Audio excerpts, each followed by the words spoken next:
Well, welcome everybody. How exciting to see you all here today for PTSD CPTSD. Thank you for joining us. I greatly appreciate it.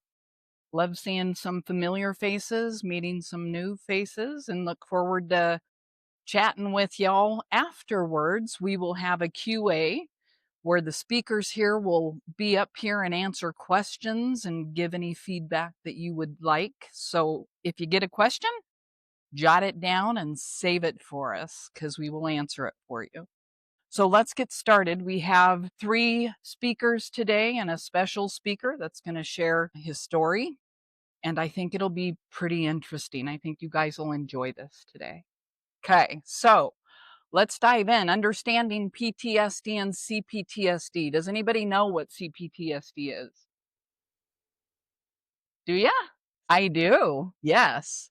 What hurts and what heals? Well, that's what we're going to talk about today. What is it and how are we going to deal with these things? So, PTSD, we've heard about this for a long time. PTSD, a really good example of somebody who's going to have PTSD is a guy who's in the army and goes and does a tour in Iraq and has that experience in another country, and he comes back and he may have some PTSD from that experience. Okay. We can have PTSD from lots of different things. We can be assaulted. We can be abused. We can be raped. We can have a lot of different ways that we end up with PTSD. Now let me shift for just a second. CPTSD. The difference is this is a complicated post-traumatic stress disorder. Why it's complicated is because the trauma is not just one event. We go to a war, we're over in combat, and we come back. The war continues for people with complicated PTSD, meaning they have more than one abuse. So they may go over to war and come back and be abandoned by their families, neglected by their families. They have more trauma. It didn't just stop there, it continues to go. That's what makes it complicated, is they continue to have traumatic events, not just one event. They build.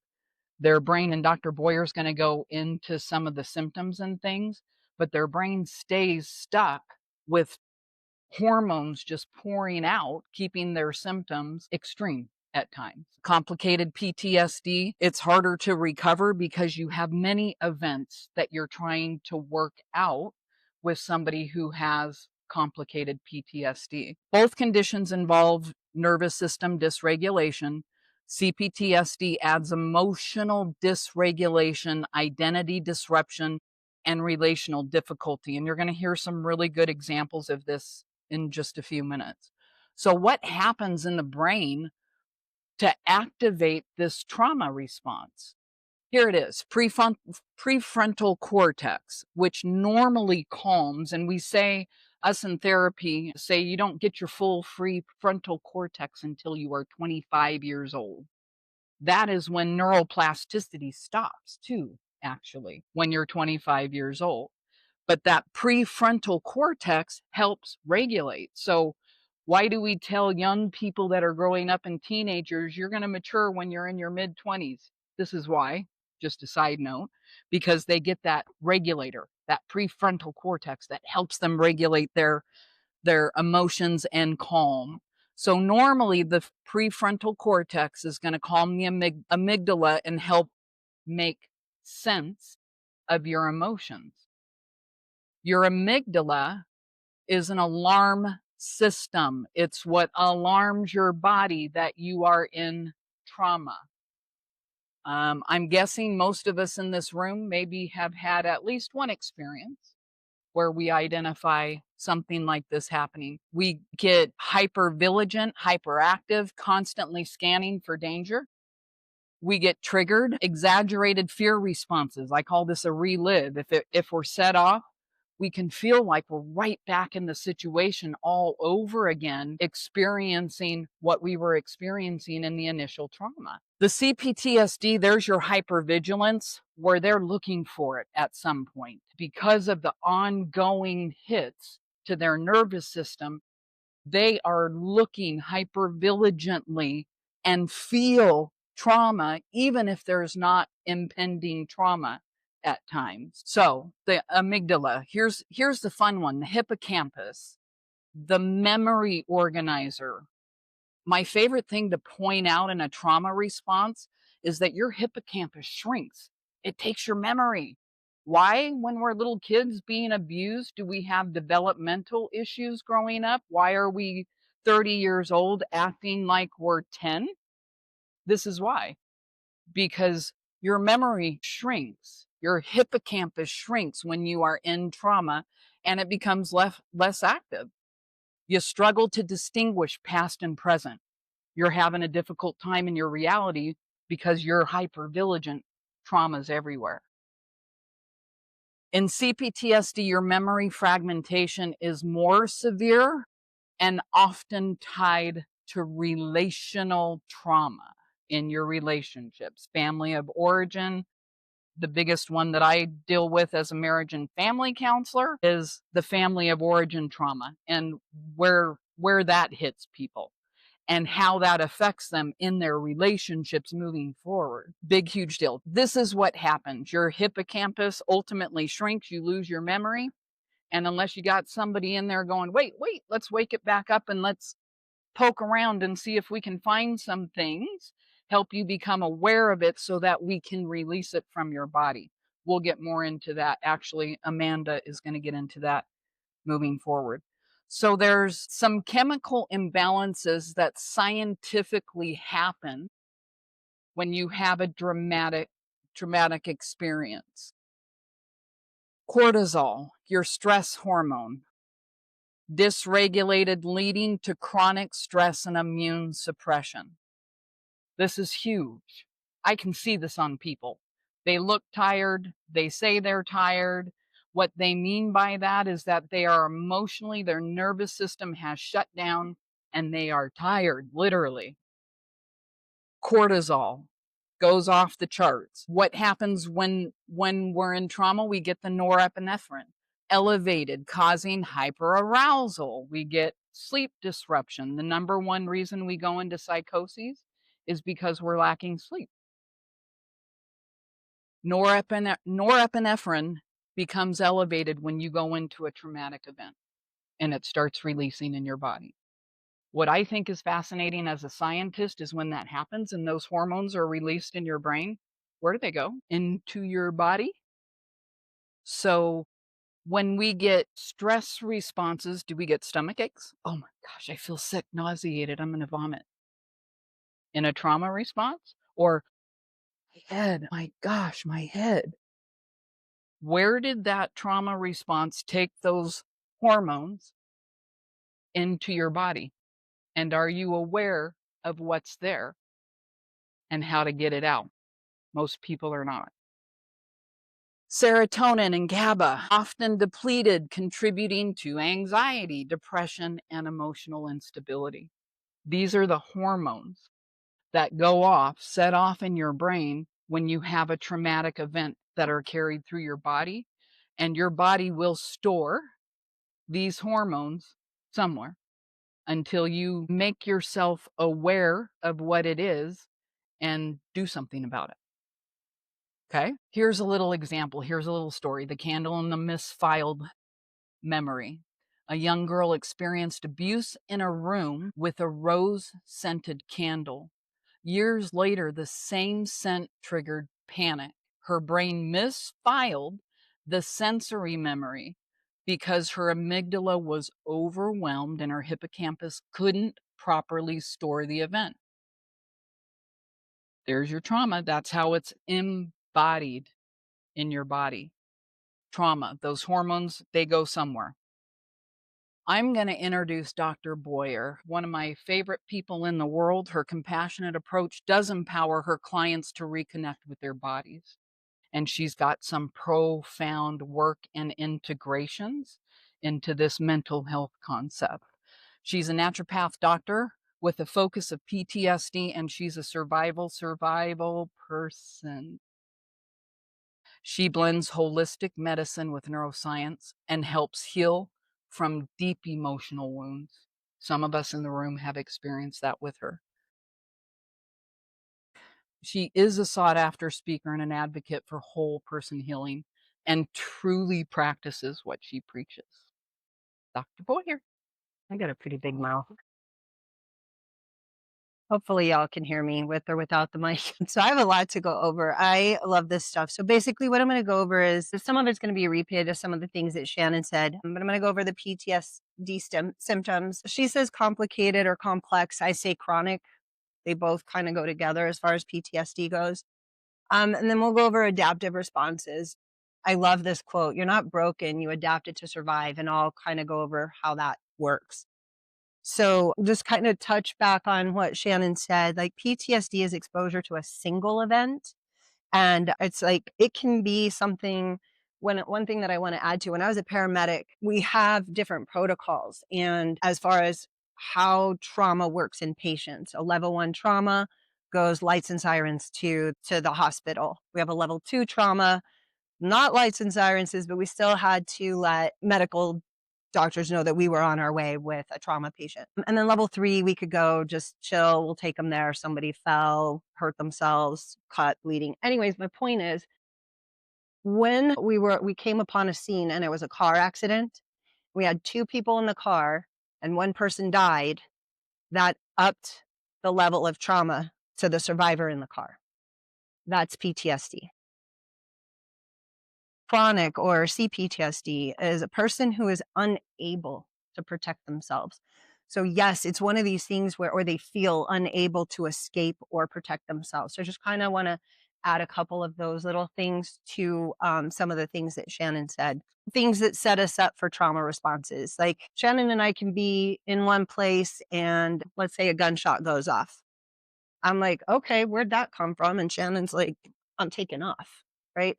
So there's different things, different people respond different ways. And that could be pre-existing vulnerabilities that can increase people to these events. Prior exposure, so think about police officers. Genetic factors, vitamin deficiencies, hormone imbalances, pre-existing mental health conditions, somebody who already has anxiety, somebody who is neurodivergent, right? Everybody's going to respond just a little bit differently. One of my favorite people to read from is Gabor Mate. He talks a lot about how this trauma becomes a part of our body. And he talks trauma as fundamentally as a disconnection. It's a disconnect from ourself, from one's authentic nature, and it serves as a survival mechanism, but ultimately creates suffering, which is one of the quotes that I love.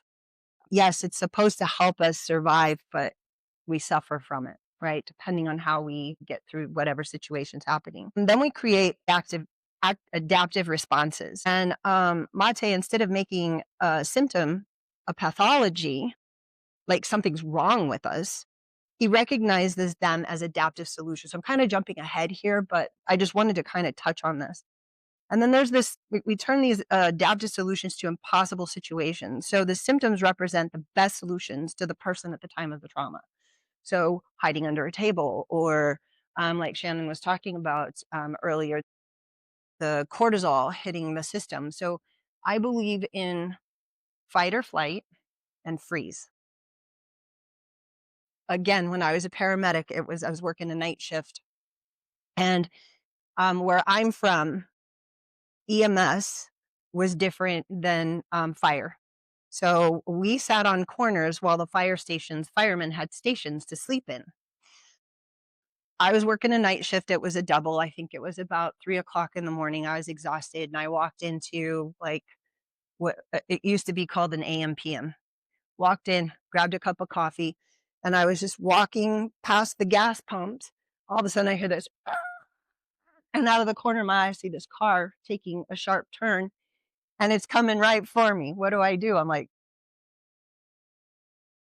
shit. And then I'm like, car swerved, went around me, and I'm like, what the frick just happened? I'm like, coffee, jumped in the ambulance, shut the door, sat there, and all of a sudden my hands started shaking. Coffee went everywhere. My partner's like, what's wrong with you? I'm like, I just almost got hit, right? So there's the freeze. And a lot of people freeze. I have a patient I was just talking to that told me when she was raped, she thought she was going to beat the guy up. She's going to poke his eyeballs out. She's going to scream like one of her friends had been raped. And so she was talking about this. She'd had this discussion. And she said when she was raped, she just laid there. She completely dissociated, pulled out of her body, and she couldn't even scream. So fight, flight, or freeze. And this is what Shannon was talking about, this embodiment, like it settles in the body. PTSD, just re-experiencing the trauma, we can re-experience it. Like we have flashbacks, night terrors is a big one.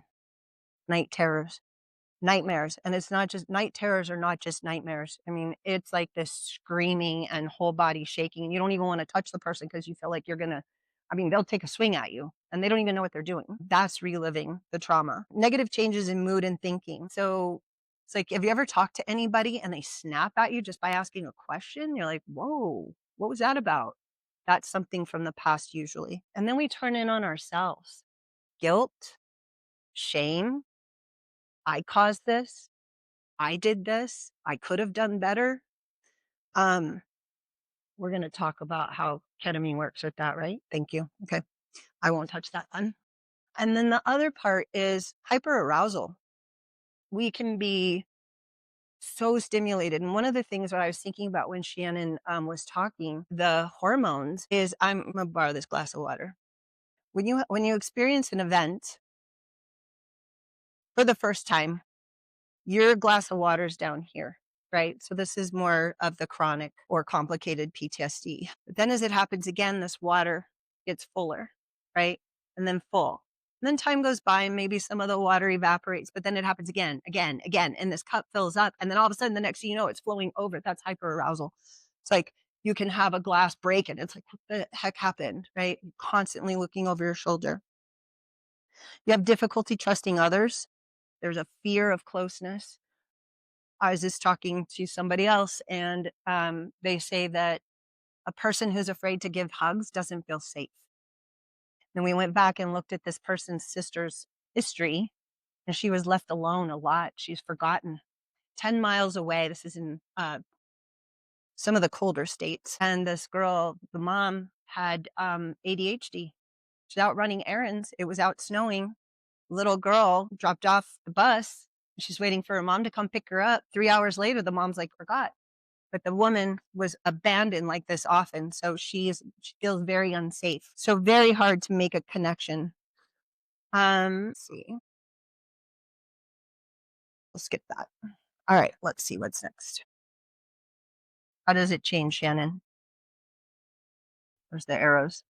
Page down? Okay. So this is going to be a little bit of a repeat of what Shannon said. I'm just going to kind of go through how this works because I love the amygdala. It's the reptile brain.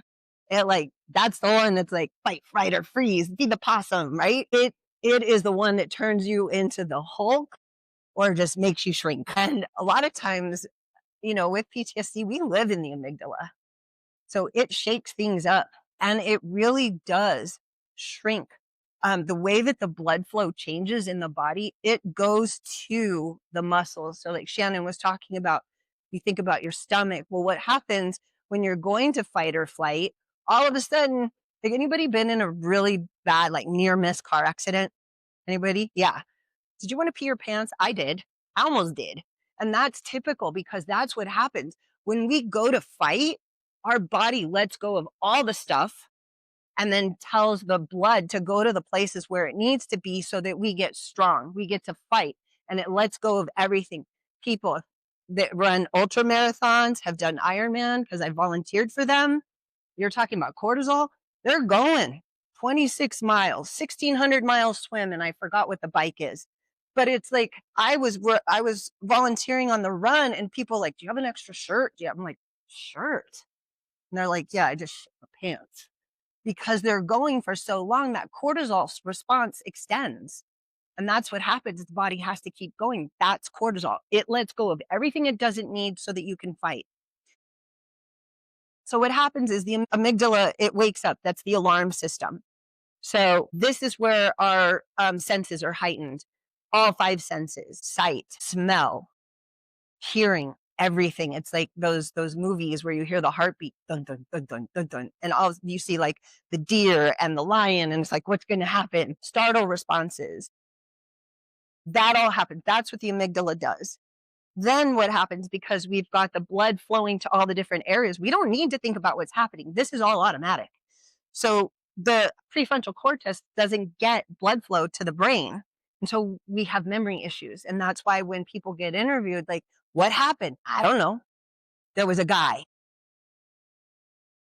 Yeah, I think. I think it was a guy. I think.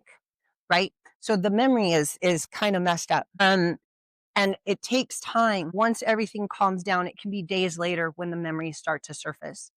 Um, let's see. So logical reasoning about safety may not override emotional reactivity in these in these situations. So to tell somebody to calm down, it'll be all right. It's like, I have a finger for that. Anyways, then the hippocampus is also, it's like really crucial for memory processing. So these two work together.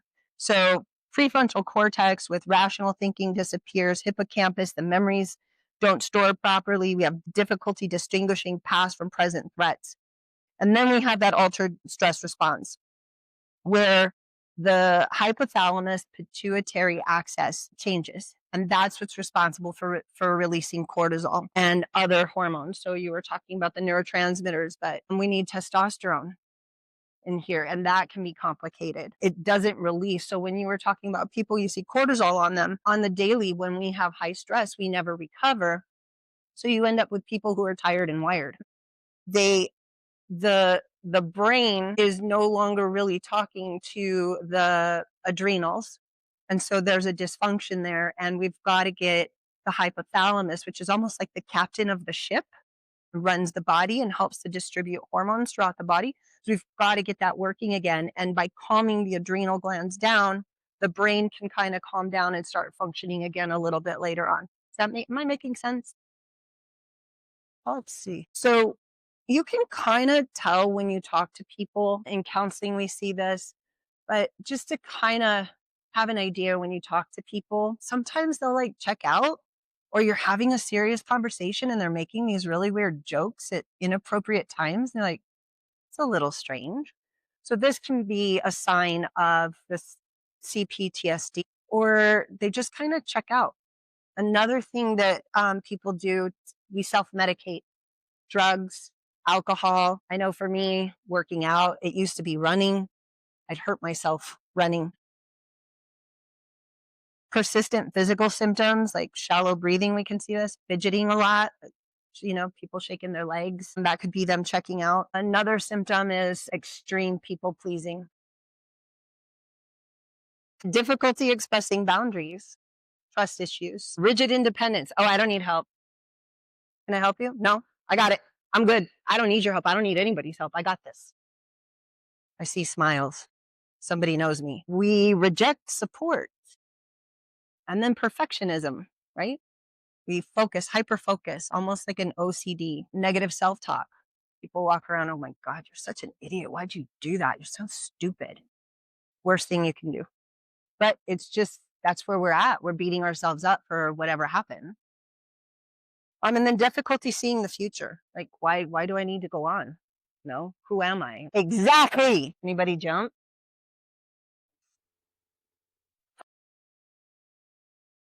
And then I just want to share a couple of my favorite books. There's the Handbook of Emotional Regulation. One of my favorites is called The Body Keeps the Score, and it talks about how we store stuff in our body. And then there's another one called Emotional Intelligence by a guy named Daniel Goldman. The emotional intelligence comes in because if we've had trauma and multiple traumas, we tend to learn or unlearn how to feel. And it's kind of like recognizing when someone is sad, but it's not the regular sad. They're like yelling at you, and it's like, oh, your heart's broken. You're not mad at me. You're hurt. And there's a difference. And that book talks about that. It's pretty amazing. Okay. I broke it. Thanks. Okay. So we talked a little bit about this before, but it's like, why are these adaptive behaviors? And again, I love this quote. You're not broken, you're adapted. You're adapted to survive. If we don't adapt, we don't survive. Right? This is how life has been, right? The whole theory of evolution, Darwinism, like if you don't change, you don't survive. You have to change with the times in order to survive. So behaviors like people pleasing, self criticism, perfection, they're adaptive.